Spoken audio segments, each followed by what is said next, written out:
Halloween forever.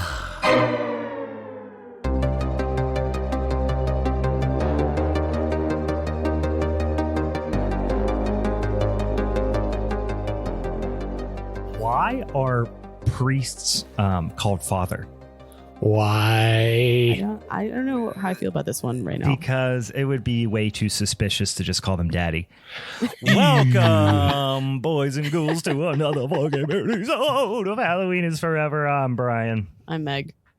I'm Steve, and the church is mad. What about Oh, they Zaddy, mad though? Like, at what us. about Zaddy? Like, you know... Zaddy?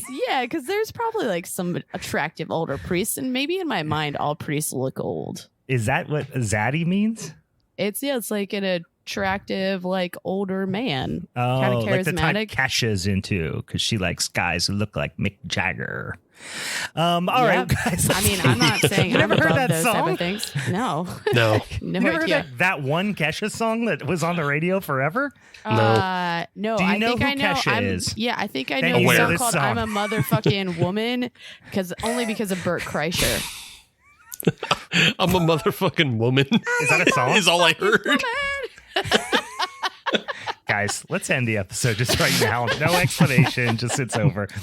All right, guys, we are back at it with another Sumbitchin' Minisode. And guys, we're balls deep in September at this point. We are full on mid-September, which means we are only days away from the kickoff to, I guess, amateur hour Halloween, which starts in October. I mean, it's the main show. It's the big show. But if you've accepted Satan, into your heart, you will have been celebrating Halloween for at least a full month by that point. But for everyone else, get on board, guys. It is full on spooky season. We do, unfortunately, have to deal with a little something that was kind of inflicted upon us by the current champ, which is Steve. Steve took down the Satanic I Panic. fell asleep, Steve. I want you to know that. This movie was boring. But yes, It's a punishment episode. it was so boring. And you know what? It wasn't even badly acted. We'll get into it. For all those of you who are new to the podcast, I should probably explain what the hell a punishment episode is, or a showdown for that matter. Here's how it fucking works, you guys. We have an episode that comes out every Monday. On the first Monday of every month, we do a showdown episode where we have a topic. We have a whole big spinny ass wheel of topics. Every month we choose 3 of them. We put them out on the social medias on Instagram and Facebook, or not Facebook, Twitter. We don't do the votes on Facebook. Our listeners and social media friends vote on it, decide which topic we should go after for the showdown episode that month. Then we each pick a movie associated with that showdown topic. Last month, it was Satanic Panic, where Steve took it home with just a perennial banger. You know what? Go back and listen to the episode. I won't tell you any more about it. But that was obviously a spoiler. Steve took it home last month when we voted. So he gets to pick a quote unquote punishment episode for us in the following episode, which is right this very second. And he picked a little flicky from, I believe, 1999. Yes. Is that accurate? Yes. Stigmata. Not a good time. Honestly, remember it being okay. This time I watched it, kind of sucked. Didn't like it. Bored as hell. Yeah. But we'll get into why we thought it was boring as hell and why Steve decided that we were going to talk about it. I have a feeling there's some reason that he wanted to talk about it because it did seem like an out of left field pick for you. Right. It just doesn't seem like your cup of tea. I think I just said it at the end of last week's episode where it was this is a reverse Satan film. Oh, right. Because it's not possession by Satan, it's possession by a priest. Right. And the other is this film supposedly occurs in Pittsburgh, Pennsylvania. Yeah. Where we have that extensive subway system. Right. But yeah, it's a stinker. But interestingly enough, I did forget the quote unquote twist which we'll get into. It's not really a twist. You kind of can see it coming, but it's supposed to be the kind of spin because you think it's just a possession movie the whole time, and then she's just possessed by a priest, and then you're like, who fucking cares, basically. So we'll get into it here in a hot sec, but we have other things to do before that, right? And also, I don't want to forget, we have a fun topic that we discussed doing for next week. The one that I suggested, guys, do you want to do that for next week? Have we agreed? I don't remember. You don't remember? I don't know that you discussed it because there's nothing in my brain that's triggering. Okay, if Steve doesn't remember Best either, then horror you butts. had Oh. Oh, I thought that was just going to go on the wheel. Oh, no, I thought we should have for a mini-sode. I think that would be a fun spooky time mini-sode, even though it doesn't really have anything to do with Halloween. Maybe we'll do that for a Showdown episode. Maybe we'll throw it on the wheel. But best horror butts. I was doing a little research, if you know what I mean. Were you? Earlier about some good horror butts. But yeah, I learned some things. Yeah, I learned some things, though, that were a little distressing. There's some fun in, your societies of the world. There's some fun, goofiness. Otherwise, there is a particular type of movie and a particular type of butt that shows up very, very frequently that was a little bit distressing for me. But we'll get into that. Wide and flat. Flat, not even wide, like narrow and flat. Every single butt is Sherry Moon Zombie's butt, basically just mimicked, which is to say not much of a butt.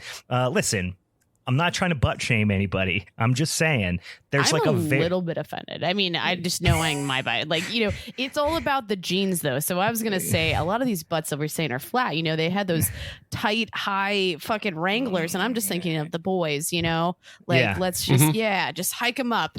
Yeah. Just hike Even them up. boy butts were, flat as hell back then. I think at least what I'm getting at is like, we're out of the 80s now, and people of our age, of the current year, we're into fucking dump trucks, and we need to get some fucking dump trucks on screen. I was looking for some big, voluptuous butts, and there's so few.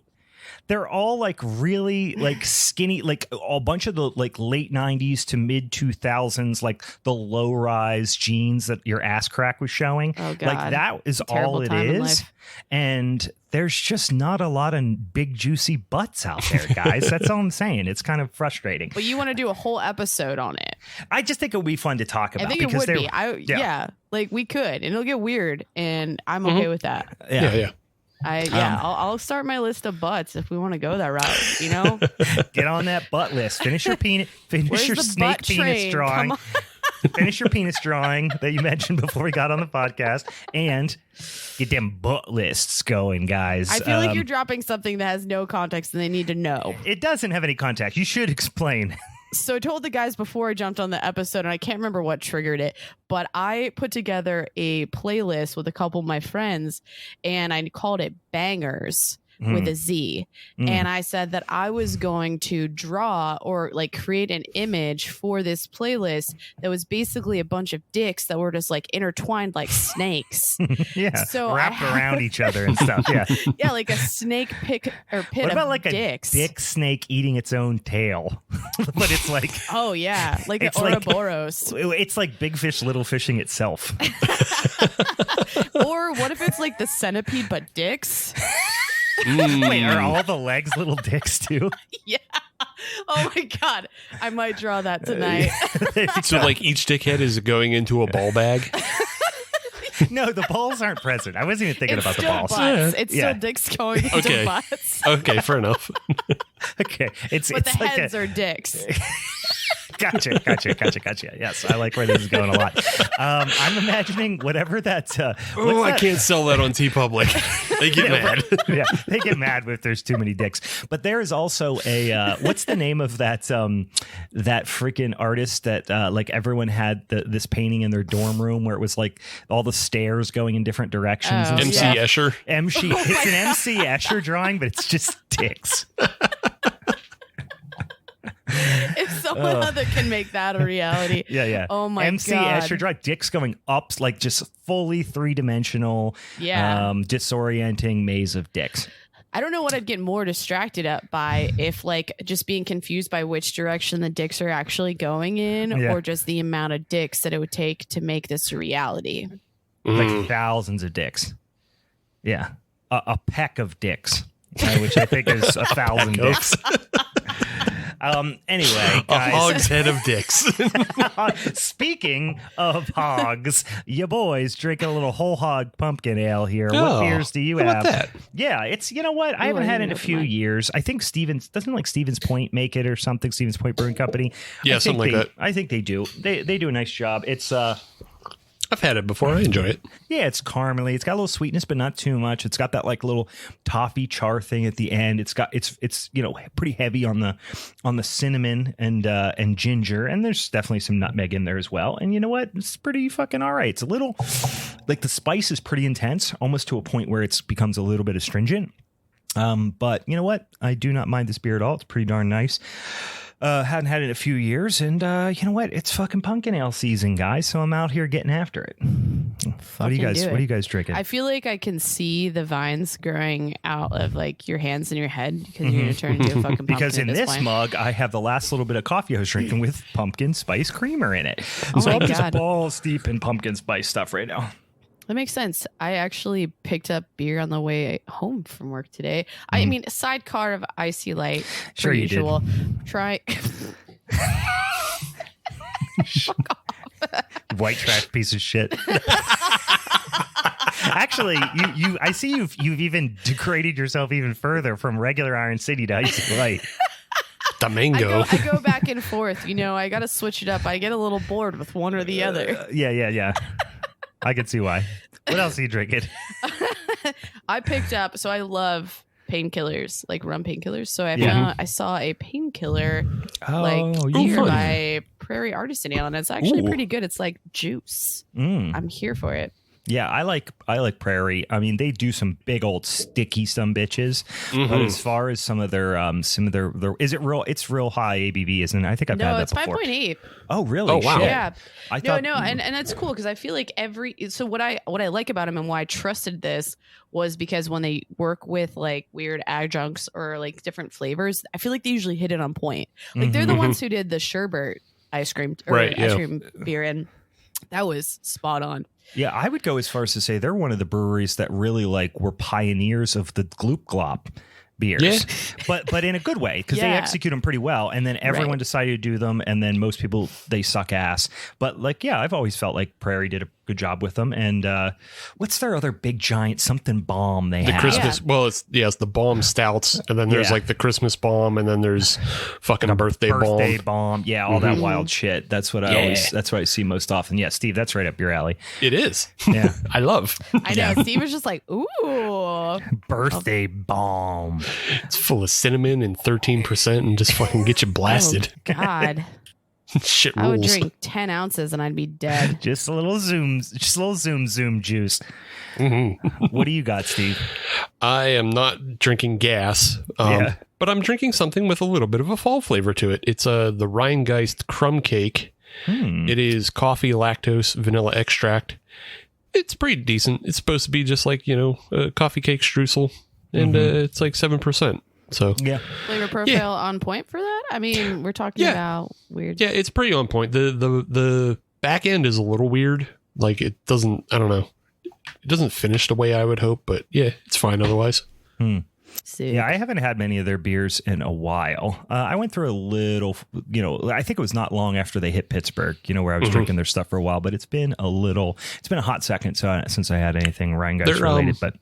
I like their ciders, and they also started making like they call them bevs, so they're not like full on seltzers or whatever. But I had like it was like a pina colada bev. It's just like it was like a 5% fucking pina colada. It's fine. Yeah. Well, I feel like for them, like I've always kind of like been okay with everything I've had, but I've never found something that's become a staple. Like I'll still go get Sierra Nevada or Trogs or like these like breweries that are on the same size. Well, Sierra Nevada's probably bigger, but you know what I'm saying. So yeah, they never knocked my socks off, but they're still drinkable. So yeah. Yep. Agreed. They're no Sly Fox. Nah.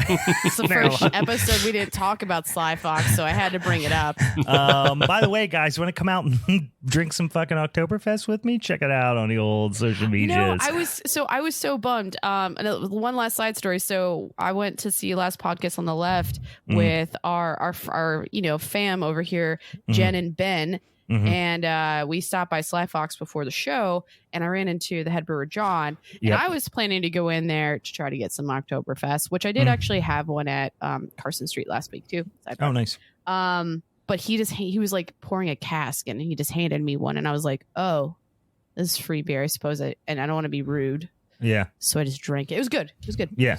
They were tapping a firkin of Oktoberfest on account of it was the grand opening party for the Highline Brewery yesterday. It was the one that I had. Unless that one kicked, it was a hazy. The cask I had. They had a different. Oh, never mind. They're doing the Oktoberfest party next weekend. That was the grand opening. That was the grand opening party, and I think that was like the 113, which is like pretty lit. It's pretty lit there, guys. Yeah. That yesterday was my oldest birthday, so I was obviously on birthday duty, and we had a party for it and all that sort of stuff. But of course, I've been drinking Oktoberfest for a month, so I'm already switching over to pumpkin ales. Because your boy is I'm going to just start referring to myself as the seasonal creep. The seasonal creep. Because I'm drinking them. Yeah, I'm drinking them beers as soon as they hit the shelves. I don't give a shit when it is. Can you shave down to only a mustache if you're going to refer to yourself as the seasonal creep? Oh my God, Fu Manchu creep. it, please. Oh yeah, I was thinking about it. Yeah, I was thinking about because my hair's getting very, very long. I have it slicked back like a full-on fucking creeper right now because I just got out of the shower not that long ago. But I've been doing this more and more often because now my hair is like if I pull my bangs down, they're like down to my lip, and it is. Very uncomfortable and disorienting. Are you going for it? Are you just going to keep it growing? Get a huge fro? Because yours is curly as fuck. Oh, yeah. It gets wild. I don't know. I don't have a plan. People are like, what's your plan with this? What are you trying to accomplish? And I'm like, mind your fucking business. Claudio Sanchez is the goal. I don't know. I'm just like, see what happens. Variety's the spice of life, guys. Get off my fucking I'm just back. playing. I'm just playing. All right. So we do have some other exciting things to talk about. Most notably, we have our only Showdown well, not our only, but this is our second year around the old calendar since we started the podcast. And last year we did a little something in October, which we are going to recycle this idea because we had a lot of fun with it last year. Actually, we had a horrible time with it, but I think listeners had fun with it. Right. We do a little something called the John Carpenter Showdown, where we put all of John Carpenter's horror or horror adjacent flicks that he's directed or written or whatever on the wheel. Instead of having our normal big giant million topic wheel, we just have all these John Carpenter flicks on there, and then whatever comes up for each person, that's what you get. That's what you got to watch. That's what you got to defend, whether it sucks ass or whether it's the best movie ever. And last year we really got just our mouths shit in by the wheel last year on the John Carpenter Showdown because we ended up having I got Ghosts of Mars. For any John Carpenter fan knows that is widely accepted to be his worst film, although I don't know if I would agree with that, but it's pretty shit. Meg, you got the Village of the Damned. I did. Which you ended up winning. Correct. Right? For having the least sucky movie, basically. Actually, Village of the Damned I liked. That shit in your face. It's all right. That shit sandwich. I didn't hate that movie. And then Steve, what was the name of the movie you had? The something. I got The Ward. The Ward. That movie was just a shit sandwich. It was really doo-doo, and it didn't feel anything like a John Carpenter film. Binks? Yes, it did. Yeah, it was a Jar Jar Carpenter film. It stank. It really was a fucking stinker. So we got some of those off of the wheel, which is quite exciting. But we're gonna spin that wheel right fucking now, you guys. So you're listening to this on, I assume the second it drops, you're waiting there, refresh on your podcatcher app. And then on the So this is probably the week of the 12th, perhaps, of September. That's when it's certainly releasing.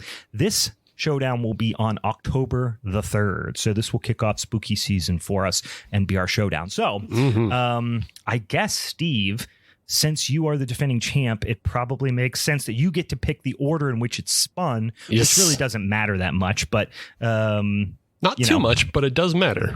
It does matter. And I'll tell you if why. something gets knocked out. Right.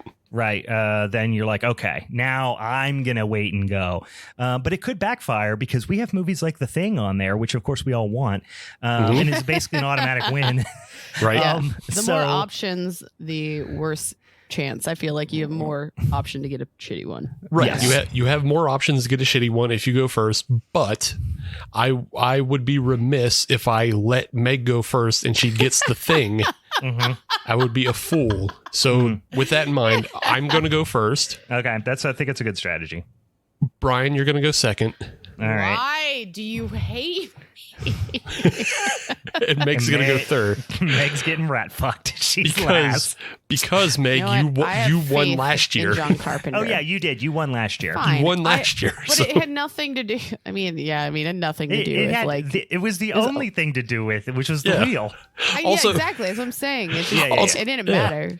Also, Yeah, I'm slightly guilty that Brian didn't get Prince of Darkness last month or last week. Yeah. So, it's my way to fine. sort of make up to him. I have faith in the wheel, that the wheel will giveth. The wheel will provide. The wheel will provide. Yes. Oh, we should mention that is off the list, which is Prince of Darkness, because Prince of Darkness picked it is last week. So. Ooh. Oh, Steve got Halloween. Right. Fuck. That starting with a banger. Just with a banger. And that's gonna be the only one for me that's gonna be up there with The Thing, frankly. That's my favorite movie of all time, but I don't know that I would pick it in terms of like over The Thing for the best movie. I don't know. Right. We'll see. It's our choice. Yeah. Steve's got Halloween, which I'm fucking excited about. We're doing that in October. The show is made as far as I'm concerned, but so it's all gravy right now. So that means, we have this lined up for the showdown. Then we're probably going to do Halloween Ends, obviously, during the month. So Right. Yeah. Yep. Are you ready, Brian? Yes. Give it to me. No whammies. Assault on Precinct 13. What is that? It's not horror, really. It's like it's a cool movie. It's a cool movie. It has a really cool soundtrack. You know what? It ain't going to beat Halloween, but I'll take it. It'll be a fun one to talk about. It'll be a fun change of pace after we go from this, the Halloween, the holiday centric movie. Well, and let's talk about it. That this whole John Carpenter one is like, we're just talking about really good movies. So we don't really have a theme. It's not like you're defending necessarily like, does it fit into this catery? It's just a John Carpenter film. It's John Carpenter. And the only one we don't really have on here make is... anyone feel better here. Yeah. Well, now, she's being all diplomatic, and then she's going to get The Thing and be like, eat my ass, you motherfucker. Eat my butt. All right, Meg, she's are you ready? She's going to double middle finger us in 2 seconds when she lands on The Thing. All right, you ready, Meg? We will fucking see. So nervous. Assault on Precinct 13 is one of his zombie... motherfucking butt. You bitch. I hate you so much. Meg just drew The Thing. Yes! This fucking wheel. So, guys, I'm gonna be sitting. I'm basically Mac. Listen, I'm on the fucking skirt over there of the ring, watching, fucking Rocky and fucking. What's his name? My God. Sorry, guys. I couldn't control my reaction. I'm just going to be sitting there watching Carl Weathers and Rocky and Apollo Creed go at it. Apollo Creed. I couldn't think of his name. I couldn't say Carl Weathers. Are you basically in my corner? Just go, you can't beat him. Threatening to throw in the towel. Yeah. You know what? This would be a fun position to be in because Assault on Precinct 13. If you've never seen it, Meg, you've never seen it. No. Fun watch, pretty, brutal, violent movie, but not necessarily pure horror. I would almost put it in the same, genre of like the Death Wish movies or something like that a little bit. But a really fun flick. So we'll watch that. We'll get it out of the way, and then it's Halloween versus The Thing. Really should be the title. Should be Halloween versus The Thing, which I'm pretty excited about. Honestly, Brian gets kind of the best no pressure position.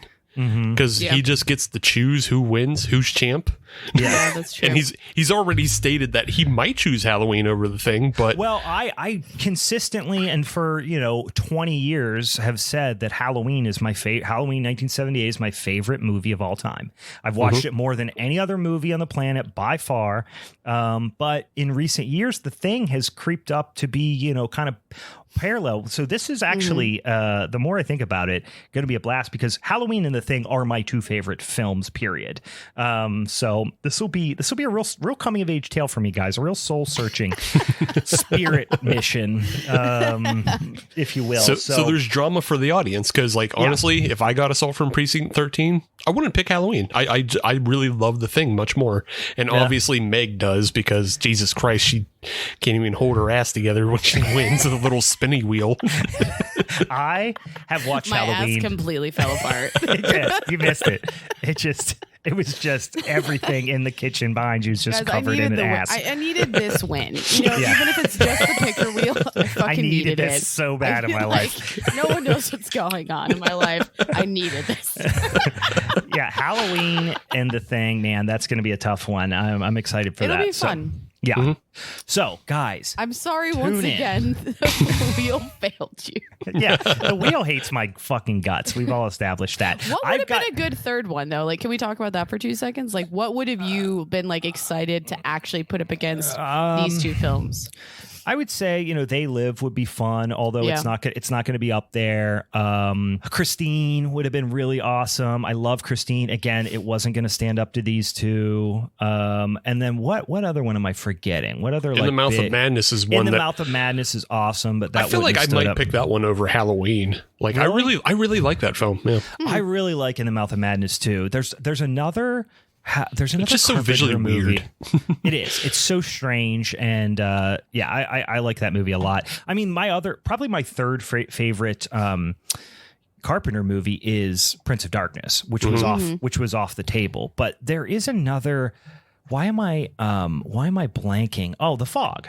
The Fog. Yeah. The Fog would have been a fucking blast because The Fog is super just spooky in a cool way. Again, it's not going to stand up to Halloween or The Thing, but The Fog would have been a fun one too. But I think Assault on Precinct 13 will be a nice little preface to those two flicks. So once again, guys, October the 3rd, tune in for us to talk about that. But also all the episodes leading up to that and through the end of spooky season, we are going to be talking about some goddamn Halloween shit. We'll probably do a couple little spooky mini-sodes too, where we talk about specific, Halloween holiday type shit as well. Maybe some. I'd love to do an episode on TV Halloween TV specials and shit like that. So we'll get into that later in the year. We'll probably have some guests on. It's gonna be a lot of fun. But before we do all of that, we have to endure. We got to take our medicine, guys. We gotta eat the shit sandwich that Steve delivered for us, which is like I said, Stigmata from 1999. I really, in my head, I think had this mixed up with the what the hell is the movie with Halle Berry? Gothica. Yes, I always mix this movie up with Gothica, which is a way better movie. So I just remember this film so many times. I feel like it was just on TV a lot at one point, because every time I've seen it, it's always been just on TV, but I saw it multiple times, and definitely at that time I was a fucking kid and was okay watching this, and I was like, oh my god, this is so spooky and I love it. It's weird. But then watching this, I was like, holy shit. You were a Brooklyn street thug too when you were a kid. So if you remember, oh my god, that, it's so spooky and weird. I just remember Meg, as a kid, always being like, "Hey, what's this fucking movie over here? It's fucking it's all the balance of my life. It's horses and this Brooklyn lifestyle." This classic grew up in that classic Italian Brooklyn household. I would take the L home, and then I would watch Stigmata on the TNT. They know drama. Wow, what the fuck? You got Stigmata on the TV? It's Sunday. It's the Sabbath. Anyway, so I like the theme of this movie. I feel like it's a cool idea, and then is so self-serious and is so fucking boring, and the actors are so up their own assholes the whole time. It's just so. Steve, let's get into this movie, because right now it's just been me and Meg saying how much we hate it. So I did It's fall not that asleep. bad. I Exactly. actually, like, the last 10 minutes, I definitely snoozed. I like woke myself up going, I was like, shit. It wasn't long, but Yeah. I definitely You did. dozed. You yeah, dozed. it dozed you. It's fine. was real. This movie will sleep you if you're not watching, if you're not paying attention. It'll get you. So yeah, Well, we're it's so talking. dark too. Yeah, it's Like, dark. everything's so dark. It is. No like, one paid the fucking light bill in any building they're at in any point in this movie. That's what's great about this film, and by great I mean it's just a fun like little time capsule. It is so 1999. So like blue. it looks so much like Blade and The Matrix, and just like I'm But thinking not fun. Yes, it does Yeah. look like The Matrix, but like it's not, weird industrial HR geegery at all. It's just like, it reminds me, that song that like that band that's all over like TikTok or something redid recently that's got a lot of airplay. It's that It's not the corn one, is it? no, it's like the no, it's not the corn one. That's a good guess though. No, it's the one that's like okay, yeah, something Tom's Diner. The Yeah, song Tom's Diner, yeah. Yes. So that song is just this movie. This movie is that song in movie form. I will also say the only thing, and then I'll let Steve needs to keep going with this movie because I can keep making fun of it, is that like it's supposed to be based in Pittsburgh, and I was like, the only thing they may have kind of captured with this terrible lighting is how gloomy it can be here a lot of the year. I guess they did get that. Yeah, that's the only thing they got out of Pittsburgh. Yeah, anyone not native to Pittsburgh, it rains here more than it rains in Seattle, and yet we don't have that reputation. It's just spread out all year. We're not a bunch of crybabies, Seattle. That's true. I'm not We're gonna bitch about it. pulling our shit up from our bootstraps and fucking toughing it out. We're not a bunch of a bunch of betas. Yeah. as Meg is known to refer to people as. I'm gonna say I was really drunk that episode. I don't know if you guys can remember. tell. I was remember. real drunk. We were there. I felt bad. I like walked into the episode drunk. I apologize. This is my public apology to everyone. Public apology on the podcast nobody spends any money on and doesn't have to listen to.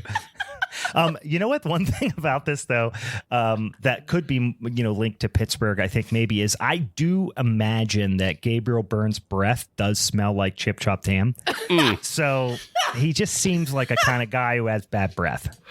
Maybe not. I don't know if it's chip chopped ham. It's got to definitely be some ciggies in there. Yeah. But yeah. It's like he looks like Pierce Brosnan, who's been rode hard and put to bed wet. Yeah. You know what I mean? Right. He looks like he's a little rough, which is okay. Like it fits. So But I was like, in that movie, I found him attractive. Which yeah, one? he's This not one. In yeah, this one. Really? Like now, Oh, okay. yeah, he's no, not absolutely. unattractive. He's just What did also you call rough. me, Zaddy? Zaddy? Yeah, he definitely is in the zaddy category.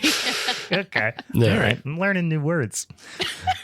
All right, getting into the movie Stigmata from 1999, starring Patricia Arquette and Gabriel Byrne, as we've already mentioned.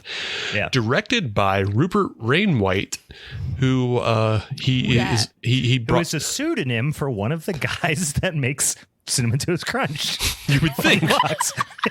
But no, Rupert Wainwright has also brought us such things as the NWA Straight Outta Compton music video and the MC Hammer You Can't Touch This video. What up? Wait, the same fucking guy go. directed both of those videos? Yep. That's where he got his start. He started Wow. by directing rap videos for MC Hammer and NWA. I fucking Weird. love it. And then he made Blank Check. That was his change from Weird. music videos to features.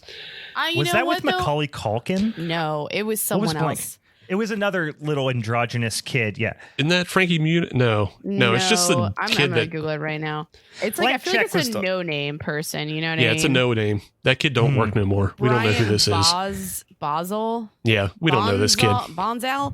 I'm gonna call him Brian Bonsai because that's Yeah. what it looks like. Well, what am I? I'm thinking of Richie Rich. Yeah, you're thinking Richie Rich, yeah. Yeah. And then there was another one with Frankie Muniz too, I think. Yeah, he- where it was just He's like like little a kid has a genius bunch or of money. something. Right, yeah. But yeah, whatever. That was his big jump from music videos to features, and then did a couple other things, then Stigmata, and he actually directed the remake of The Fog. Oh, that sucks also. Yeah, it does. But he did those things, and then that's like the last time he worked. Yeah, that movie blew also. You know, that was one that used to be on Sci-Fi Channel all the fucking time. They used to play that Fog remake constantly. It was among some of the better movies that were on Sci-Fi all the time. Like, there would be shit, and then they would play The Mist or The Fog, and I love The Mist. Oh yeah, The Mist rules. But then I would be flipping through the old, TV guide channel back in the day before we had DVR and all that. And I'd flip through and I'd go, oh shit, The Fog is on. Like whatever, year it was, because they came around, I think, roughly around the same time. And then I'd flip to it, expecting The Mist, and it would be The Fog. And I would go, fuck. They boomed me. They got me again. Yeah. I feel like now I'm questioning all of this too, because which one is the Thomas Jane is in that? The Mist is The Mist. Thomas. Yeah. That's where they're in the grocery store and there's the weird like religious zealot and lady and all the monsters like, outside. That's the one based on the Stephen King short story or novella. I forget which one it is. But that one rules. The Fog was originally, Adrian Barbeau. John Carpenter directed, Adrian Barbeau and a not mustachioed Tom Atkins and a very, very young Jamie Lee Curtis also. Fucking a not that young Tom Atkins. But it's a really fun movie. Then they remade that one in 2005. What? 5? I was gonna say 6. Yeah, something around there. And it's a stinker. Yeah. It's bad. Yeah. So that's Rupert Wainwright's legacy is blank check, rap videos. Should have stuck with the rap videos because those were bangers. Well, he remembered his name was Rupert and then was like, I can't do this. They just called him the white boy the entire time. Yeah. You know what I mean? Hey, white boy, was that a good shot?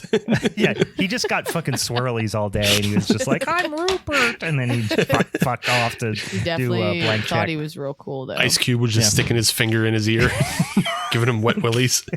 Yeah. Oh my Shut God. up, white boy. I want to look up. It was when Ice Cube was kind of hard, right? Yeah. Which listen, I'm not gonna lie. I'm sure Ice Cube could still beat the shit out of me if he wanted to. 10 out of 10. But like back in Friday, Ice Cube was cool. Now Ice Cube sucks so bad. I hate him. Yeah, I can't do it anymore. He's not cool at all anymore. Oh man, I'm gonna send you guys some songs. Some of his like solo stuff after the whole like all of the NWA kind of like fell apart with, especially with him. Yeah. Man, it's not good. It's weird. It's creepy kind of. Oh man, Rupert Wainwright is exactly as white as you think he is. Oh yeah, he's English. Holy 10 shit. out of 10. I have a picture of him on a mountain, a snowy mountain, with a camera around his neck, a camera in his hand, a scarf, vest, and a jacket over it. He and looks his hair like he is goes just to the feathered. Alps all the time. Yeah. He's English. Of course. Oh God! Jesus. But I don't like it. I don't like his face. He looks All right, angry. we've now got to who is in the movie. We can't stop making fun of it. Sorry. So the movie basically is a rundown of just like what if possession, but it was good possession, but it's still a horror movie because we have Gabriel Byrne as Father Andrew Kiernan, and he's one of the Vatican's investigators who goes around the world and investigates various miracles. Like, if Jesus shows up in your toast, he'll be there to confirm or deny whether or not that's a miracle. It's such a funny thing to be the guy who determines whether something's a miracle. Right. And let's also remember, guys, miracles are fake. Yes. So, like, you're the guy who goes around from like a giant full-on evil organization going around just saying whether fake stuff is fake or pretend real. Yes. I wonder how many grilled cheeses he had to like look over. A bunch. Like how many piss stains on the wall in a bathroom that looked like the Virgin Mary, and he was like, "Oh man, I have a perfect scene in my brain." He just goes and like he specifically gets tasked to a lot of food related sightings, and then what he does is he's like fake. stuffs it in his face. Just eats it. Just eats it, and then all these like old And then like throws it women on the are break floor, down and- crying with And their all of rosaries. these poor people who think they found a miracle are now sad. He's See, like, this is no, the church. it's a gyro. It's just a gyro. He's just got fucking tzatziki sauce all over his face. I don't think he has to be as as Not aggressive. He doesn't have to be as aggressive about it. Definitely not. But he just goes in and just like, I need to taste this. And then he just like tastes. He just continually keeps taking tastes until it's all gone. Wait, Steve, that is actually like rule 1 in the priest handbook is if you're curious, just taste it. Yeah. God, this is so Also, creepy. here's the other no, thing. but that's also where you draw the line. It was not up for interpretation, but they thought it was. Mhm. Yeah. And this is where we go into territory we shouldn't talk about on this podcast. Well, here's the thing is too, like this movie, right? Steve just described like the movie in a nutshell, which is possession's bad, but what if a possession was like actually good? But that's also providing you with the conceit that the Catholic Church is good in some capacity. Like, well, and that's not true because in this instance, the Catholic Church is specifically like the establishment of the Catholic Church is problematic. Yeah, the in this movie. established They're the church is bad. guys. But they're just saying that, like, you know, evangelical Christianity is coming from the good end of things, I guess, is the conceit, which, depending on how you view organized religion, you may also adamantly disagree with that. Right. So it's, yeah. Yeah. This, I mean, again, it's of its time. It's, you know, pre 9/11, RIP. The Wait, are you RIPing for the buildings? What Yeah. are you RIPing? Just all the people? Yeah, the buildings. People we are simultaneously? recording on All the 9/11, buildings. and in theory, we were 2 years away from that. right. Yeah. That's when the Wow. world changed. Wow! But I remember. yeah, Wow! that's when the world Yeah. changed. That's when we got things like, you know, all of our privacy taken away. But I don't think it was just then, but hey, let's just pretend it was. was after that. But yeah, so like of the time, you had a lot more people who were like into believing religion was cool. You know, this was before, like, even though it was like whispered about, obviously, and there was like a lot of abuse in the 70s, like there was still just a lot of people way into the church. So, so like that's why movies this movie like this would not work now. No, not now, because like this movie tries to be subversive and is like, what if there was another text written by Jesus that wasn't accepted by the church, which is an actual thing. Like they make a lot of mention of like extra gospels in in this film, which they do exist.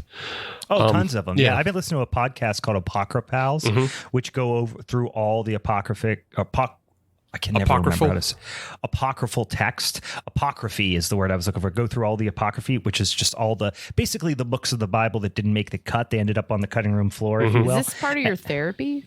I am really kind of been obsessed with like religion in recent, like in a way that you can't stop staring at like a really bad car accident when you see it on the interstate. Like that's Maybe this where is an off mic conversation because I am very curious about that. Yeah, so It's super interesting. Like, like there's the apocryphal text, and then like they're also called the Gnostic Gospels sometimes. Yeah, and it's like weird. you have like Gospels that were written by Mary Magdalene. There's another Thomas one that's called the Infancy Gospel of Thomas. Yep. And that's where like there's a lot of stories about Jesus as a child, and Jesus like fucking straight up kills other kids and then blinds a whole town for seeing him kill kids and getting mad about it. He's like, well, don't witness me, bitch. Nah, blind. Entire town and that's blind. exactly where the idea of the God complex came into play. Yeah. Yeah. It turns It's like, out I he can was just a kill real bitches. shit. No, that's my job, said his dad. Yeah, and then the Gospel of Thomas is also the one that some people speculate was written by Jesus, right? And that's the one that's referenced in this film.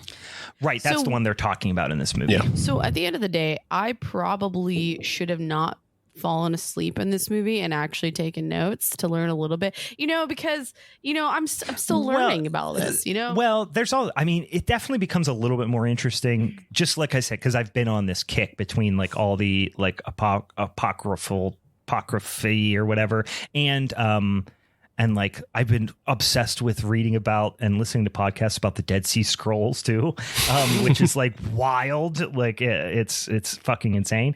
And then, just people, basically there's a lot of parts of the Bible that got cut out because they were not convenient for the established narrative, right, basically. And they were like cut out by like not even the established like proto-Christians, but they were cut out by like Roman leaders. Yep. Just left off. The Greeks had their way with it. The Romans had their way with it. And then, there was, Martin Luther and all that stuff that happened, but also so much diddling.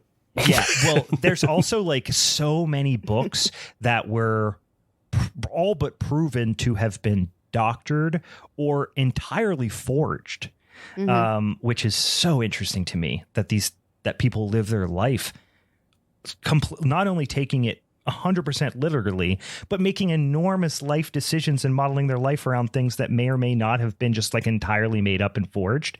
I'm raising my hand right now because I do have a question. So in what you're saying, as far as something being entirely forged, because at the same time, there's still question of like these texts sure could have been written at one point that we're referring to. However, like they're not even, to understand this fortune, they're not even referencing these potentially truthful texts. They're just like, we're good. We got our own ideas, but under the guise that it is relevant or is part of the whole story. Is that what I'm understanding? Yeah. I mean, so the things that make it into various versions of the Bible, because there's tons of different types of, versions of the Bible. There's, and even like the Gospels, which are the, the kind of the sacred texts, if you will, for a lot of denominations, what constitutes them even varies pretty dramatically based on who you're talking to. You know what I mean? And like how many books are there in the Bible, which ones are included in the New Testament and the Old Testament, all vary based on, which denomination or area of the world you're from. Right. And I feel like that was always my understanding, is like the interpretation of all these texts, which, I mean, you find that in so many different things, even thinking about like philosophy wise, which in my mind, when I think about religion, I only take it as serious as I take like people's philosophy. It's like these are ideas, and these are concepts, and these are stories, blah, blah, blah. So, yeah, I just was curious because I find it so interesting how we could have all these like rogue people, but I won't interrupt because I am ignorant as fuck on all this stuff.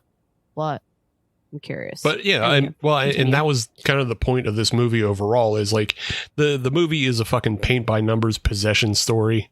Like it doesn't really do anything very interesting. The only interesting thing is that she's afflicted by the stigmata rather than that. The whole point of the movie was to make people like curious about the Catholic Church, because they have all these omitted gospels, and then you have this weird arm of the Catholic Church that is out to cover up. Which I think the movie would have been a lot better if they focused a lot more on the church being the villain. Because I don't know, instead of just one cardinal, basically. Yeah. Or what? Is he a cardinal? Yeah, he's a cardinal. Yeah, he's a cardinal. Yeah. Which, sidebar about that guy, he always looks like he would be part of a religious character. Like, I feel like he has played a lot of religious characters. Anywho. Yeah, I feel like he always is a priest. If we went back through, he's like that type of guy who's like, oh yeah, he just plays a cop and everything. Right, that guy just plays he's a character priest actor.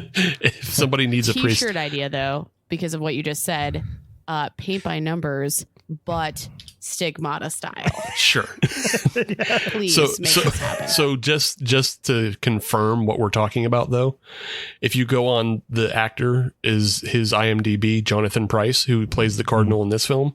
He also plays Cardinal Jorge Mario in The Two Popes.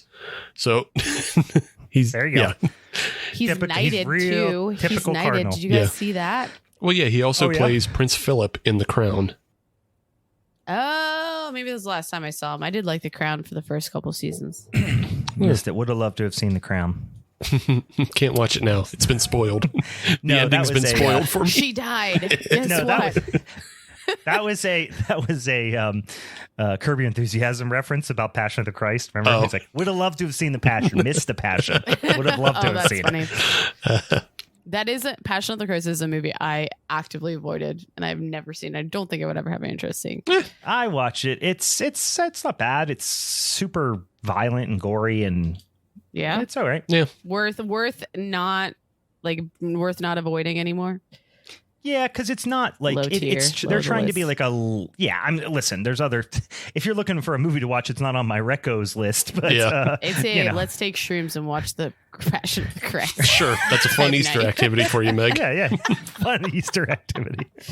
Open the Easter egg and I get to choose like how much shrooms are in the egg. Whoa! Yeah, fuck yeah, go around, spend the day finding your drugs, and then whatever drugs you find for the day, that's what you get to take before you watch the Passion. Wow, yeah, watch the Passion. It's just a cocktail. Things. It's just an activity. Wow. Yeah. Wow. Maybe you find a Xanny bar and some shrooms. Oh my maybe. God. Who knows? It all depends on who you're playing with. But that's true. But then you just got to elbow all the other kids who are looking for the drugs too. I don't think you should be playing that with kids. I mean, kids as in kid adults. People your age, not literal children. Yeah, like Brian. We all elbow Brian. Sure. Yeah, that's fine. I would Fair elbow enough. you too. I'm not this violent, really. I'm not violent. I'm not drunk. I'm not drunk. I'm not violent. I admit it to being Here's my drunk. impression of Meg. I'm not drunk. I'm not violent. You guys didn't ask me if I was drunk. I just admitted on this episode that I was drunk. We could clearly tell you were fucked up. What do you? Your brain was like operating in like a slideshow. I couldn't even look at my computer. I was like staring. We could tell your brain was like 1 frame per second. Why didn't you guys even call it out though? Yes, we did multiple times. Yeah, it just got edited out. It got edited out of the final episode. No, you just like made fun of me the whole like saying stupid shit. All right, guys, whatever. No shame, no regrets. Let's go. Keep talking about this shit show movie. We were, and then we'll go back to it. We'll keep going on and off because honestly, there isn't much to talk about. It is the standard possession. Patricia Arquette plays Frankie Page. She is sent a rosary by her mother that her mother bought at this miracle site that Gabriel Byrne was investigating.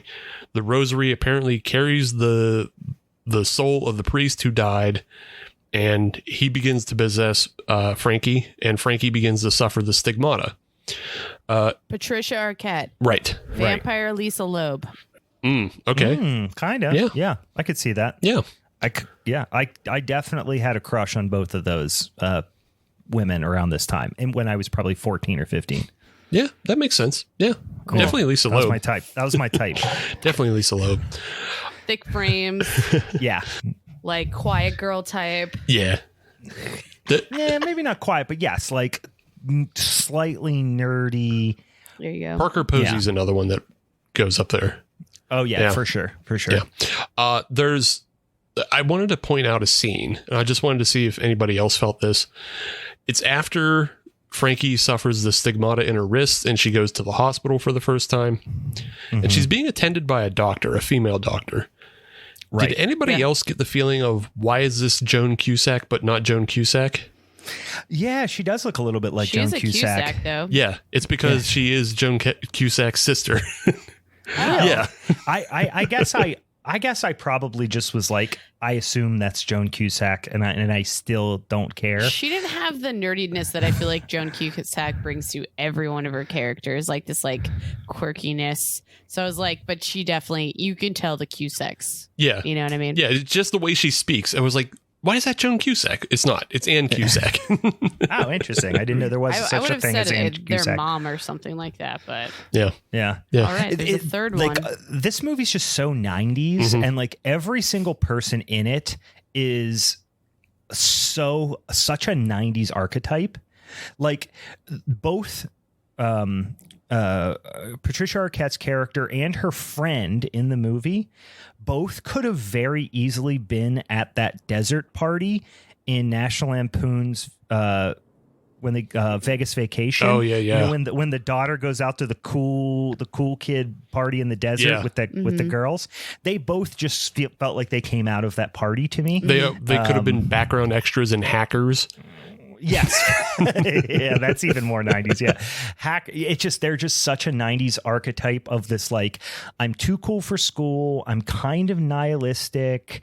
But I'm kind of like a schoolgirl boss too. Yeah. Like, Dude, I couldn't stop staring at all of the fashion, and I was like, yeah, I had those butterfly clips. I definitely wanted that type of blouse because like I was like, that's what I was staring at. But yeah, no, that was a very distinct, strong period for like how someone looked. Yeah. oh yeah, there was a very specific. It's like, as I think even like, we're 30 years away from, the 90s already, but I will imagine that in like 20 more years from now, that look will be as stereotypic as like the hippie look from the 60s. Like, it's so of that time. Yeah. Just, Do you guys think I should buy some butterfly clips and start wearing them? Should I They bring are it back already now? popular again. Yeah. I know. That's what I'm saying, but should I? But instead of butterflies, they're bats.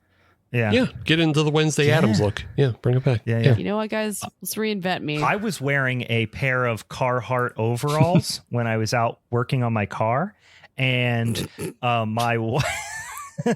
and Kate took a picture of me when I didn't think I was looking, and sent it to my cousin and my cousin's girlfriend as like a means by which to make fun of me, because my hair was like out of control and I had like Carhartt striped overalls on, and my cousin's girlfriend, who's like quite a bit younger than us, was like, "Oh, what are you, like a hipster now?" And I was like, "I'm wearing Carhartt overalls." Oh, yeah, no, and she was Carhartt like, "No, is they're like completely hipster. Yeah. I know Carhartt is, but they're like striped overalls. They're like the least cool." No, that's in. like the overalls. railroad type ones. Kind of, yeah. No, those are in. Those, I definitely know a lot of brewers that wear them. I have at least know a handful of them that own them. Yeah, I mean, I am wearing a Carhartt shirt right now, actually, now that I think about it. But and so I know that that's a hipster thing, but I did not realize that the overalls had come full circle. I wouldn't even use the word hipster anymore, but I would say it's hip. It's in. It's in. Yeah. I hate the word hipster. I feel like it has no it's connotation anymore. It doesn't. It used to, when it meant like just like a fucking guy in New York who lived on a trust fund and like sat around in art galleries, but wore like tried a big to look floppy like a hat. hobo or a homeless person. Right, yeah. Oh my God. Being gonna get fucking canceled. Apologize. They like were dressing like they literally like wanted to like look like grungy of sorts. You know what I mean? It was an active role, and you're like, why? Because they wanted to fit in with the bohemian crowd of people who are actually poor and art makers. But we fucking know. We know the trick. We know your fucking game. We know your game, you snakes. Meg's out there just calling out posers left and right. I see you at Spirit right now.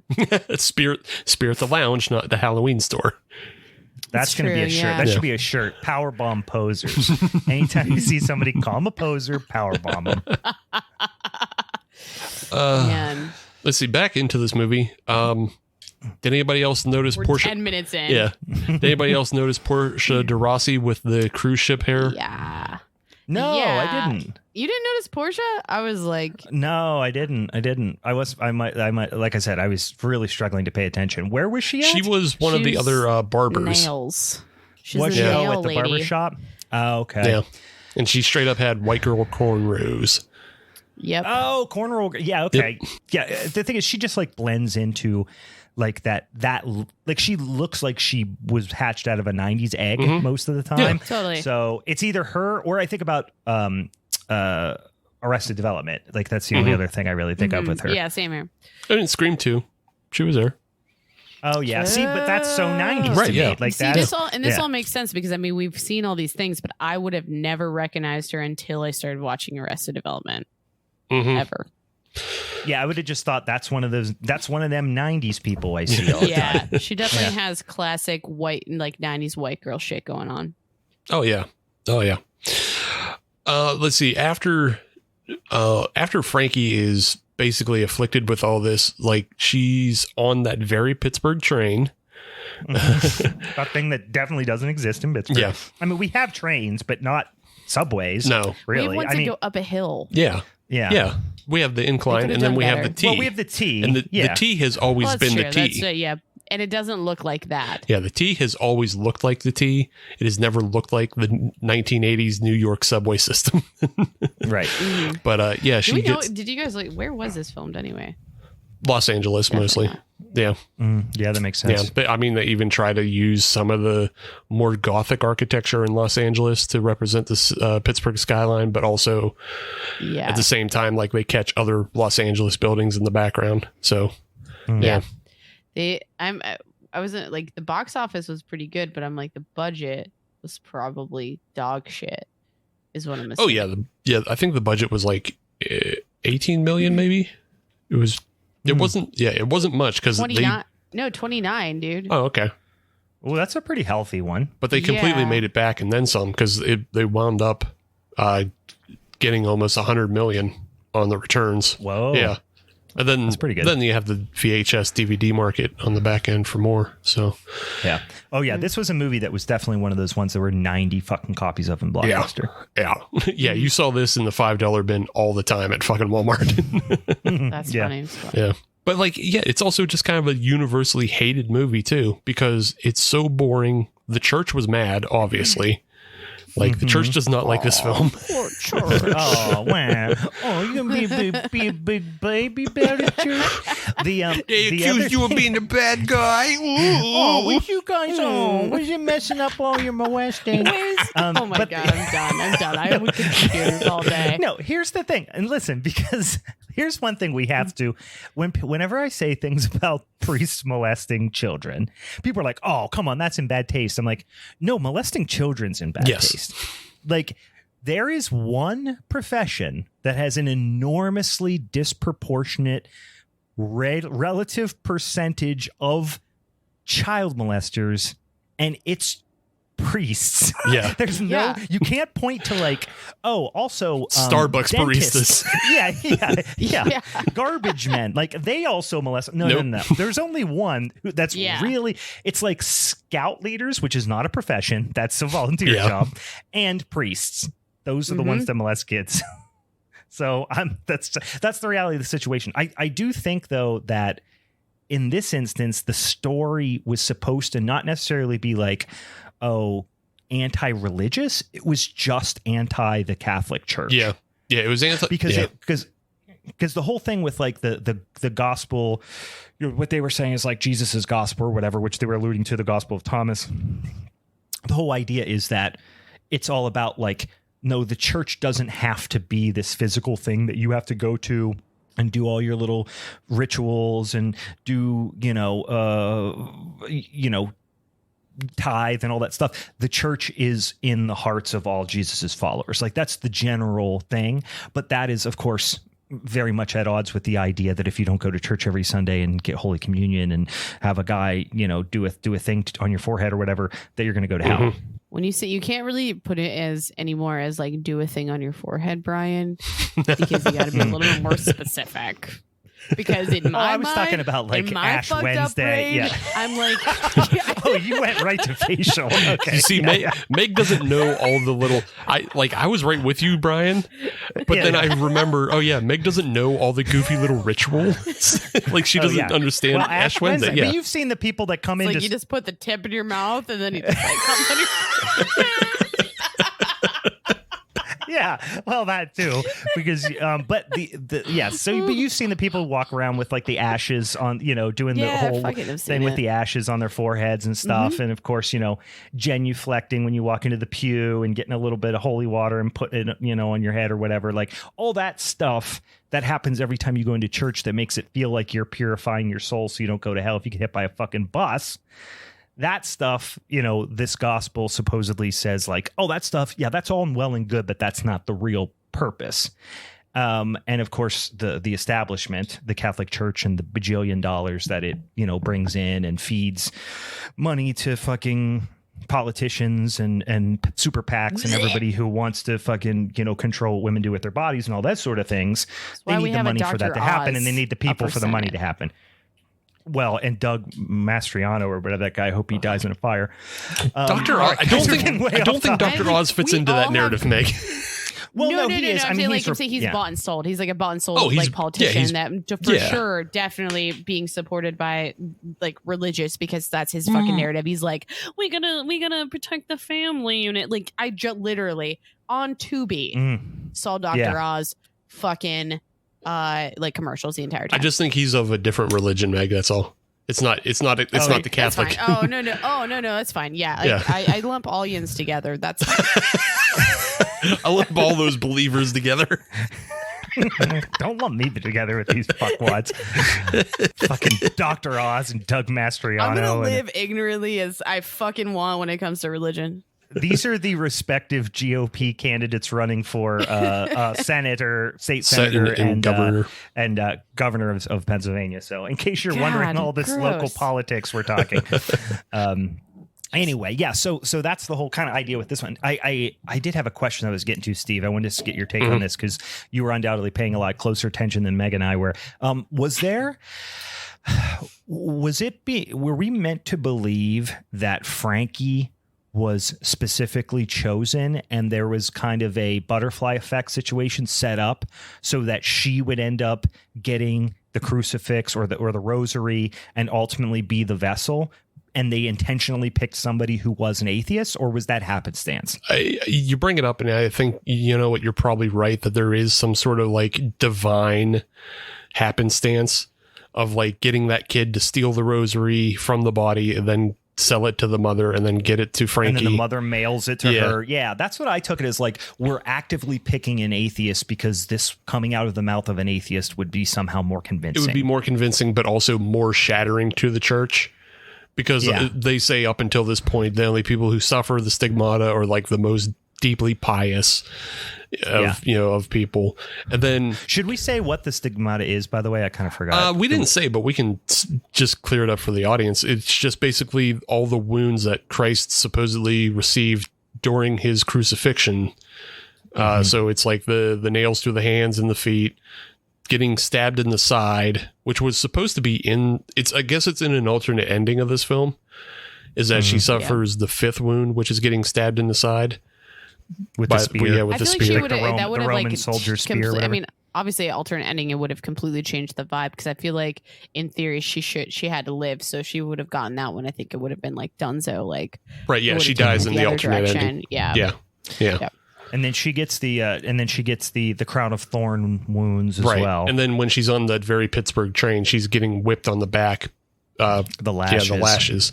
So yeah, she suffers through all of the different stigmata afflictions, and she also begins to speak Aramaic, and the Aramaic she's speaking is the Gospel of Thomas, and the fact that it's coming from an atheist, and they've gone through great lengths to hide the Gospel of Thomas is what concerns the Catholic Church and why they dispatched their agents to to Pittsburgh. They're MIB. Yeah, they're MIBs on their way to Pittsburgh. I maybe I missed it, or maybe I was just thinking of it. But like, did they say if? But in the Catholic Church, MIB stands for Men in Boys. Oh God!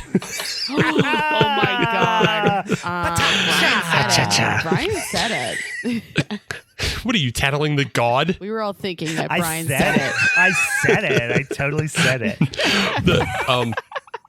Once again, guys, priests molest kids. I'm not making this up. This is proven. No. I didn't laugh as much because I was like, no, this is real. This is so bad. Yeah. This is so bad. Did they say if the guys that they were dispatching, were they part of like the Opus Dei side of the church, or? I mean, I guess I never heard that specifically, but I did feel that it was insinuated. Okay. That like he was being trusted with knowing the truth, but then once he knew it, he was almost like radicalized against the church a little bit. Yeah. So I didn't know, because like the thing is, like, Opus Dei is always known as like the CIA, FBI, the of the Vatican. Yeah, the super like the clandestine arm that reaches out and hides everything. Yeah. But yeah, she just like, she suffers through it all, and then tries to spout it out, and then they have this weird scene where she gets possessed by an actual demon, which, like, I just thought that was lazy. Like, Did you think though that was like a weird? Not I don't know. Red herring would actually be like no, it wouldn't be red herring. It's something that to distract you from like actually who it is to make you think. I mean, I feel like it was just a weak plot point, but it makes you believe that maybe it was like a distraction so that they can get this fucking, I don't know, stupid gospel out, or I don't fucking know. Guys, talk to me about this. I'm frustrated. Yeah. Well, I think there was the other thing that I was confused about this was like, okay, the intentions of, and I don't think this was something about the story I don't understand. I think it was poor writing a little bit, was the priest, the old priest that died, that ended up using Frankie as his vessel, right? What the fuck was his name? Sort of an Father Alameda. Alameda. That's Father a good Alameda. name. It's a cool name. Yeah, it sounds like a legit priest name. Father Alameda was using Frankie, but he was doing all these very subtle things. But ultimately, what he wanted to do was blow the story wide open, right? Expose the church for the establishment of the church for its hypocrisy and for its hiding of the true teachings of Jesus Christ. But it seemed like he was pretty powerless in the sense that he had to almost set things up like a Rube Goldberg machine type of thing to like, oh, then she writes the story out and then this priest sees it and then but then he can also just derail trains. You know what I mean? It's like, it just was, he didn't seem to have a real concise plan. Yeah. And also, I guess now that I'm thinking about it, perhaps he had chosen Frankie because Frankie's a non-believer and she was going to hell anyway or something. So he really didn't care what happened to her. So that's why he didn't want to relieve her at the end. I just feel like his death seems too calculated that it just comes off as suicide and he should have gone to hell anyway. But he because I feel like he's like, no, I did this. And you guys already were talking about the whole, like, what? Use the word phrase. You said like priest. divine. You're saying Father Alameda was committed suicide, you think? Well, I'm posing as a theory because all this seems too calculated. Like, I thought he got knocked off because he was going to expose shit.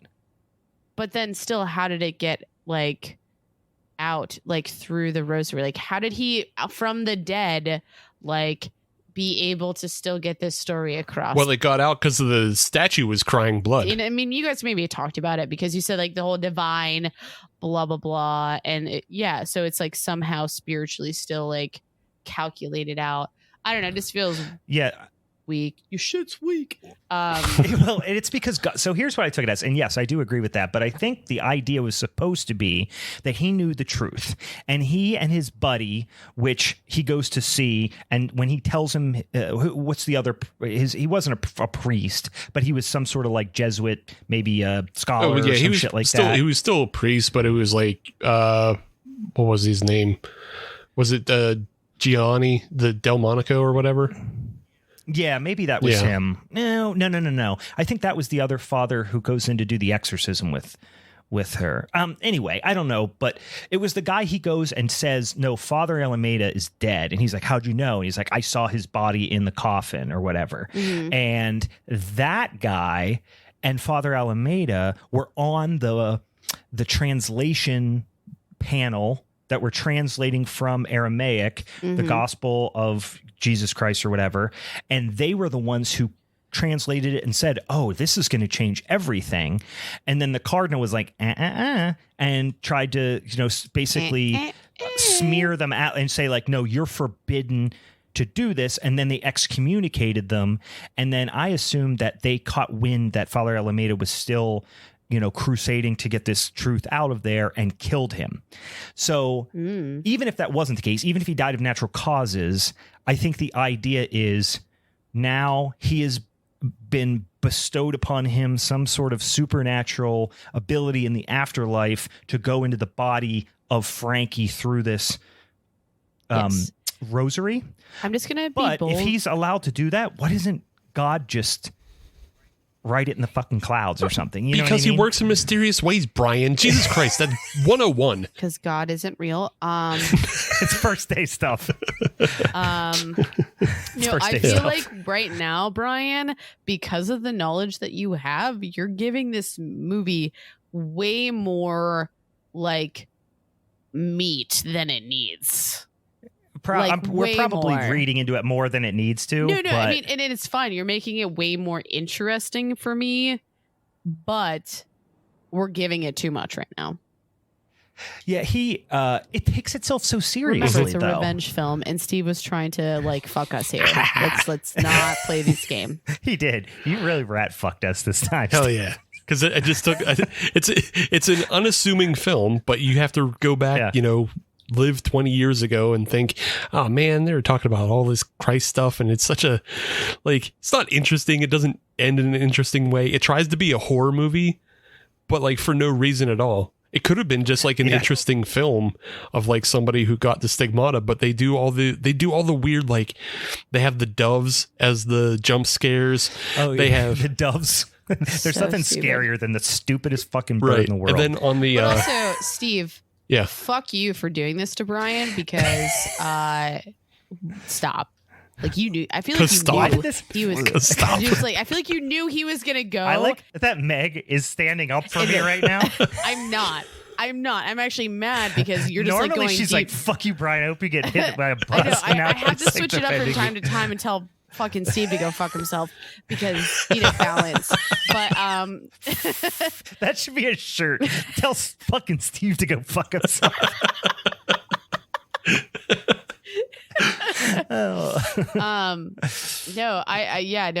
Sorry, I'm very stuck on that. We're definitely diving too far into the plot and juice of this movie because there's not a lot. No, there's not a lot. You guys know more about this, so like maybe the mentality around it when they're writing, they're like, yes, we're gonna pull this, and some nerd who wants to like revisit all the religious shit that they fucking grew up on, Brian, is gonna like be really into this because they can know all the like weird stuff that we're throwing in. They totally thought they were writing something super smart at the time. Totally. And like they thought, oh, we're so smart. We're going to blow people's fucking minds that there's books. Everyone in the mid-90s thought they were so fucking smart. Like this is. Oh, yeah. And you guys already called it out for taking itself too seriously. It's 10 out of 10. This is like Christian edgelord. Like.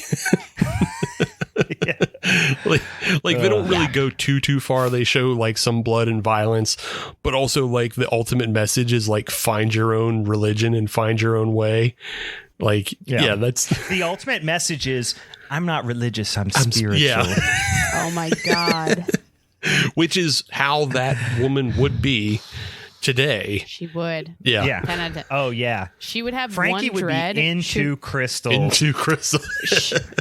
She would have one dread coming out underneath her ear, and it would just be. She'd smell like patchouli. She'd be it's like, fine. I'm Leo, but I'm a Pisces rising. No shade on that. Shade on astrology. Coming at our witchy shade on bitches. astrology. Astrology's so made up. It's worse. Made up. It's worse. Like I don't know which is worse. A guy who was around 2,000 years or like Mars moving. Which is worse? I don't know. Mercury's in retrograde, so my farts smell different than they normally do. Yo, my farts do be smelling bad though. Mine too, but that's because I ate 4 chip chopped ham barbecue sandwiches. Oh my god! Can you actually, Brian? I'm gonna give you something, and I'm not gonna TM it, so someone else can TM it. You do your own astrology page, but all Yinzer focused, but it's all ham sandwiches. So it's like our sandwiches from around the city. Like, what would be my sign as a Sagittarius? You know what I mean? Like does this particular like type of like pink crystal? Does its vibrations match better with regular Isley sauce or spicy sauce? Hey, the jury's out, but let's ask the audience. Yeah. But there was like a great video going around for a while there that was just like, it was joking about like, oh my god, I just need a white woman who's into crystals to tell me why everything is going shitty for me right now. And I think about that often. Why everything? Yeah, it's basically the equivalent of like all the like the new agey stuff that was really, really big in like the 70s and then came back again in the 90s, where it was like it was all about well, I guess it was late 60s, early 70s, where everybody was like really talking about like being present. Like everyone was really into being present. I'm talking about that now, Brian, so please don't make fun of me. Are you present right now? Dude, I have a tattoo on my fingers that says don't try. I'm not that wasted, so yes is the answer, actually, to answer your question. No, but to talk about it, I think that was so when you say TM all the time, you mean transcendental meditation. That's what you're saying. You're not trademarking shit. You're just going TM, TM, TM. That's your mantra during transcendental meditation. It is definitely my mantra for sure. It's our centering present thought. Yeah, people who are really into like David Lynch Foundation and shit. Did you know like Rivers Cuomo from Weezer like meditates like 10 hours a day? Well, he has the time to. I'm not going to lie. I will stand up for meditation 10 out of 10 times, so I'm not joking anymore about fine. this. Meditation's fine. I'm all about, listen, I'm just making fun of, like people who You'll like this joke, get all their self-help You'll stuff like from this TikTok. Joke, and it's relevant to what you're saying, though, is like you're talking about the 60s, 70s and all of that psychology bullshit, which we could probably go on a rant about all of that shit. But like the Enneagram personality test, which has clearly like been debunked, it's obviously pseudoscience, but I sometimes enjoy reading it. And I basically described it as astrology for psych nerds who don't know anything. I like all, don't get me wrong, I find all that stuff extremely interesting. I don't necessarily feel like I personally get a lot out of it, but that's fine if people do your own thing and whatever you got to do to live on this earth. But I also really like to watch like Teal Swan videos. Do you know who Teal Swan is?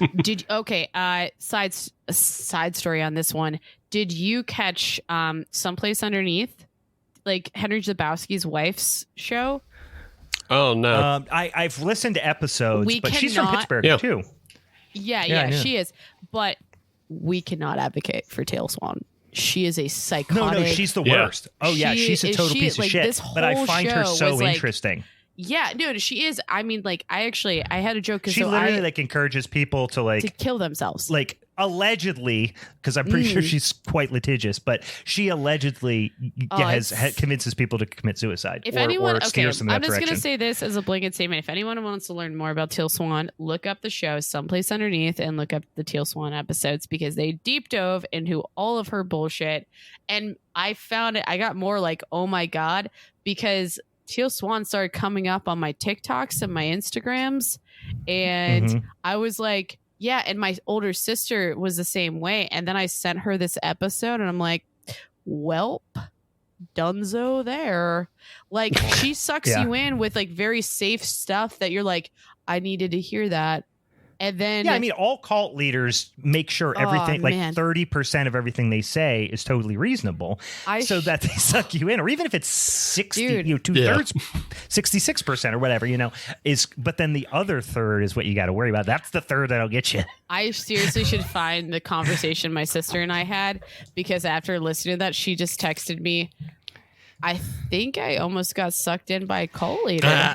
She texted me that, and I was like, "You did?" Like, I know. I mean, we all secretly want to be in a cult. Like, it sounds super. It's so fun. easy too. Holiness Forever cult, guys. Yes, we are starting a cult. You know we should probably do some rituals.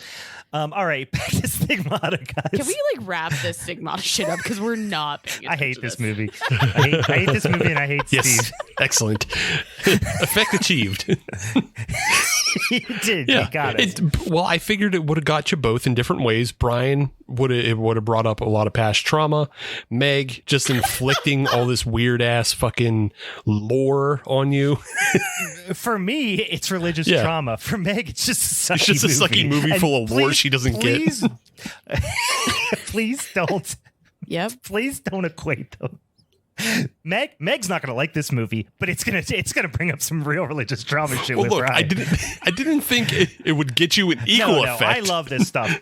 Well, I just told you I listen to so many religious podcasts, not because I'm religious, but because I find it all very, very interesting. Sure. Even though I am not a religious or spiritual or anything like that. You know, I to be fair and like to like back you up on that one is that I still find it all really interesting to learn it because I, you know, being more like growing up non-religious, I think philosophy's caught me a little bit more.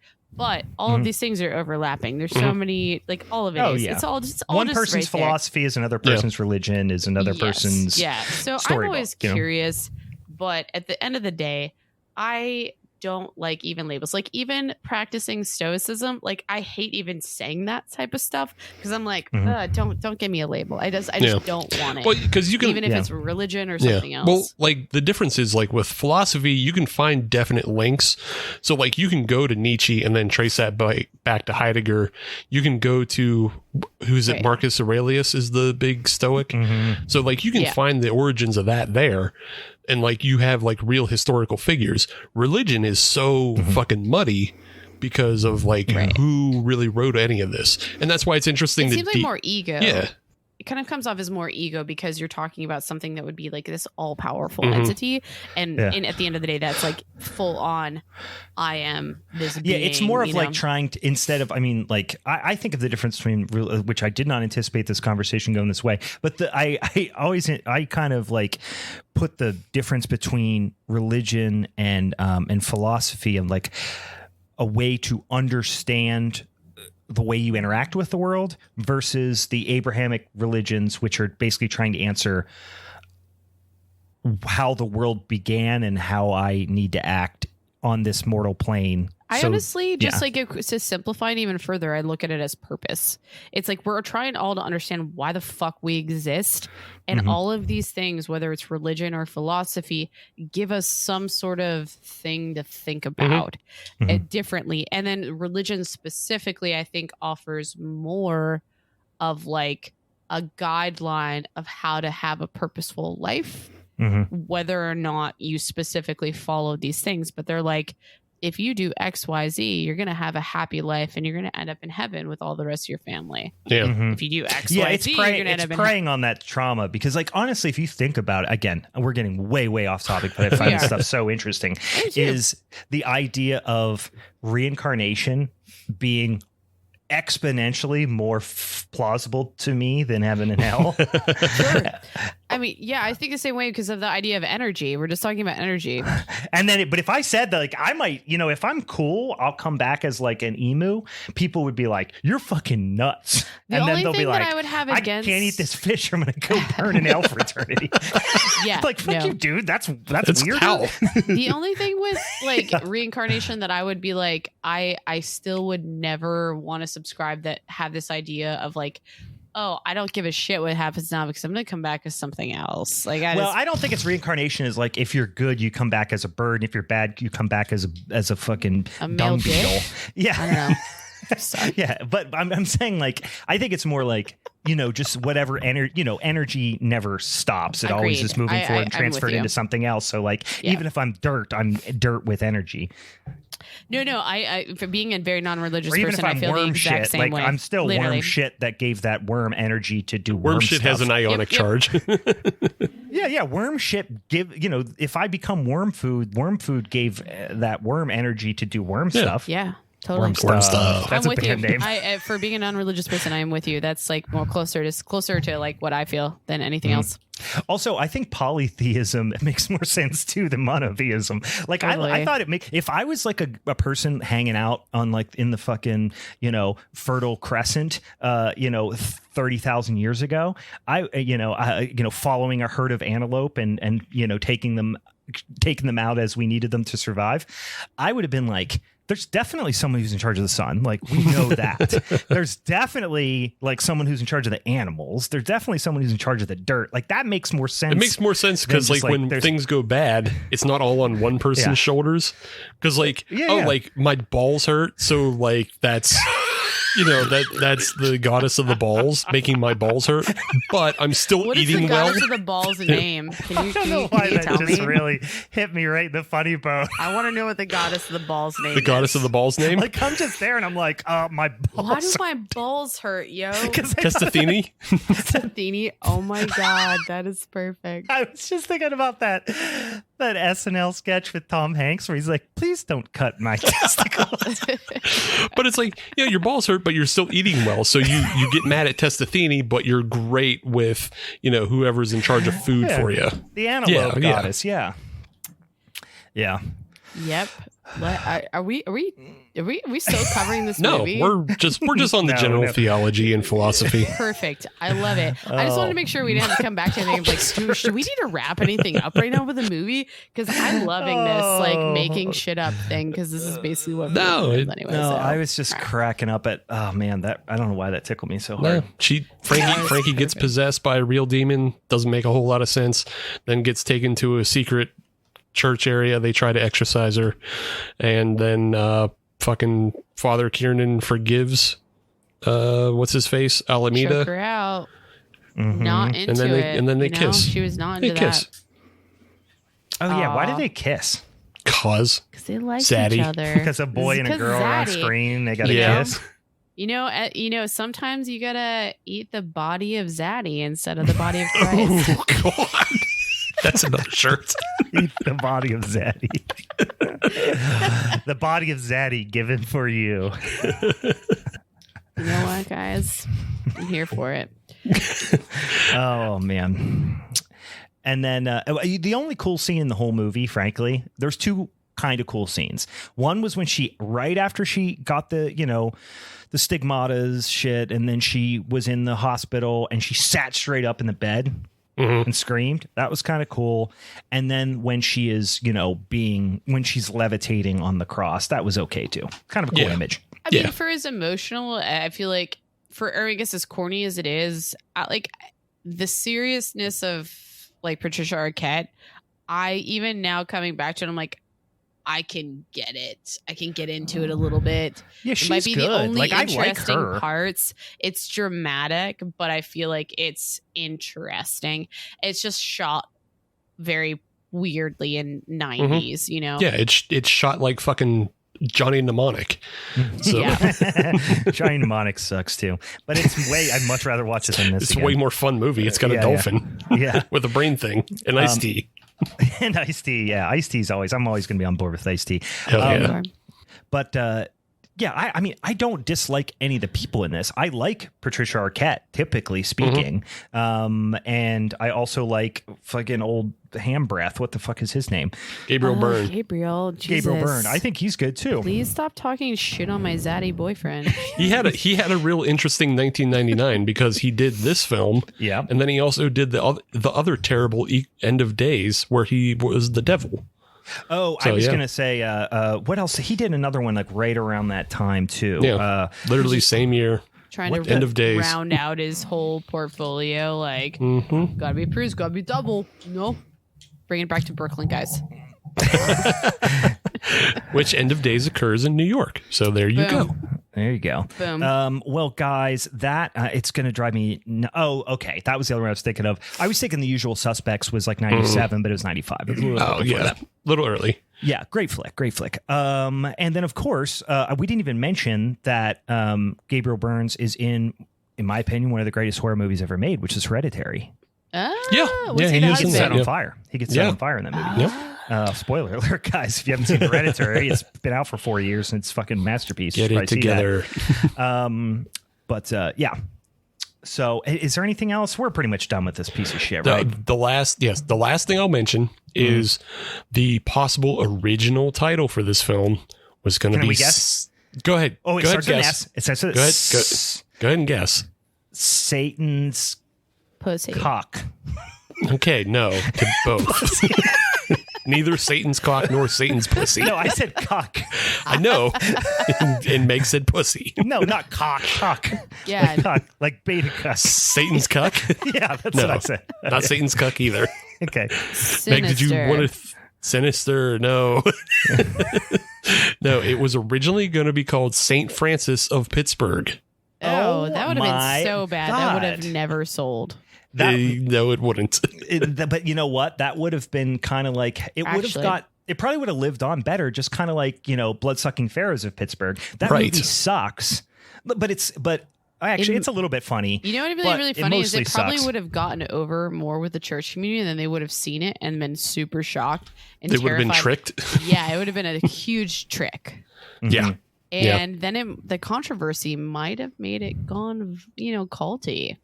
I think it did. I think it already did go culty though, because it made $100 million being a shitty movie. I just think it was a shitty time and R-rated movie. Steve, I would put it more for the time and place of the type of stuff that was coming out. Like it feels like a 90s like horror movie. Yes, if I would have watched this in 1999, I would have thought it was I would have thought it was cool. Like, yeah. You know what I mean? I would have thought the characters were cool. Like she was a cool 1999 archetype. Yeah. It is yeah, not. I mean, is it actually talked about like a culty film now? No. Yeah, I didn't think so. No, I just feel like it had like a viral kind of catch on at the time because despite of how like badly reviewed it was and everything, it still like made a whole lot of money for no reason. Totally. Other than it was subversive, I guess. Yeah. It might have been just one of those situations where it came out around the time that it just didn't have a lot of competition. Sure. Could have Like been sometimes that too. movies it's like how great movies do terribly because they go up against fucking Juggernaut. You released the same weekend as Jurassic Park, so you lost your ass. You know what I mean? Right.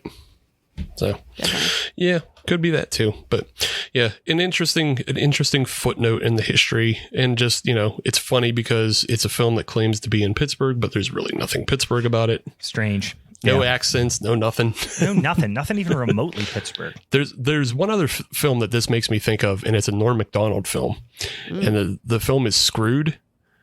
And I've never seen that. It's all right. I would say watch it for Danny DeVito. It's I'm not even going to say anything why, but okay. This film, it's filmed mostly in Los Angeles and Canada, I believe, but they go to great lengths to make you think it's Pittsburgh because they have like 1059 The X stickers on things, and they have like the coroner's office is the Allegheny coroner's office. So like they go to great lengths to make you think it's Pittsburgh, but like there's no Pittsburgh in it. It's great. Yeah. Is it star Norm Macdonald? Yeah, it stars Norm Macdonald and Dave Chappelle, and Danny DeVito is in it as well. And I'll just leave it at that because check it out. I will. It's I not like good. all those people. It's I not like all good, those people, but check it out. Yeah. Yeah. Oh boy. All right, guys. If you got any other suggestions for Pittsburgh movies that aren't very Pittsburgh-y, throw them our way as well. Also, if you have any suggestions, which we've got some really cool ones in recent weeks here, which we have added to the, which we also need to do a horniest horror, which I think we might add that to the list. Add it. Which Ben suggested to us, but also there's other, we have some other suggestions in the inbox. But if you have any Minisode suggestions for Halloween or for the remainder of spooky season or beyond, throw them our way because we're always gathering those. And we do have a couple episodes still to fill in for October. So, reminder, guys, we are doing for our October showdown. So you got about 3 weeks, guys, to get on this sumbitch and watch these 3 movies. And these should be quintessential. At least 2 of them should be quintessential spooky season watches, which is of course Halloween. Everyone needs to watch Halloween. I'm going to watch it probably 3 times in the next month.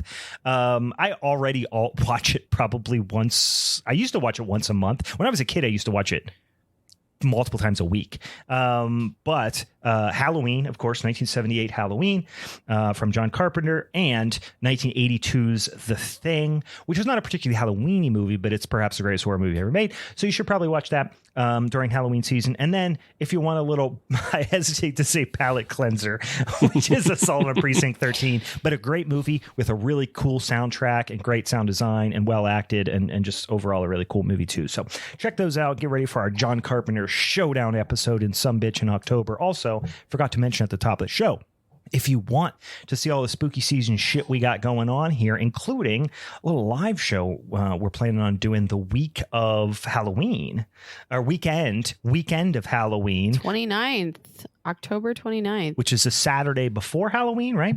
On the 29th, we'll have a little bit more information for you. Probably next episode, I should hope. We're getting a little close.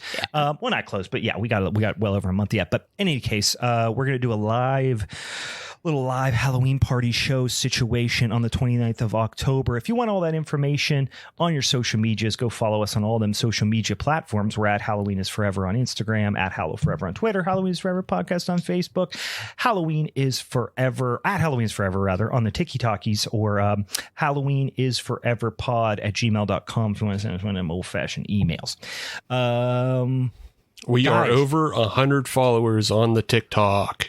Whoa, we did it. We're approaching 10,000 on the Instagram as well. So go follow us so we can get to 10,000 by Halloween. I think that's a reasonable ask. Super reasonable. I think we're going to do it.